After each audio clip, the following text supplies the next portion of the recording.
Ukraine wants to be a member of NATO. There was a meeting, and I think the words were, Ukraine's future belongs in NATO. What does that mean, and how should Ukraine think about NATO, and how does Ukraine think about Ukraine's membership in NATO? So first of all, Ukraine, of course, very much want to join NATO. They have stated that very clearly. The sentence you just quoted means that Ukraine will become a member of this alliance. And that was stated very clearly at the summit in Vilnius, the NATO summit in Vilnius in July. But to be honest, the most important thing we did was not to state that, because NATO has said that before.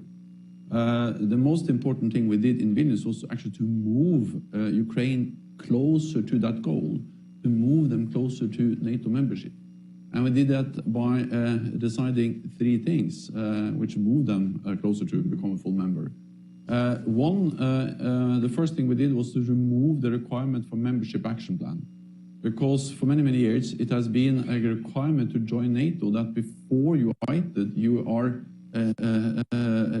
will be a part of what we call a membership action plan, some kind of preparations for becoming a member on a later stage.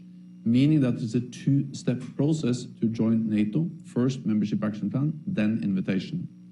We said in Vilnius, there is no need for membership action plan. So this two-step process has been turned into a one-step process. So you can go direct from where we are today with Ukraine to an invitation. That's actually also the same we did with Finland and Sweden, but different from what we've done for the past decades for all the other new members. So that's the first good news for Ukraine on membership. The other good news was that we agreed a very comprehensive program for ensuring that Ukrainian armed forces are fully interoperable with NATO. And we set aside around roughly 500 million euros for that annually. And by ensuring that Ukrainian forces can work together and are fully operational with NATO forces, moves them in very practical terms closer to NATO.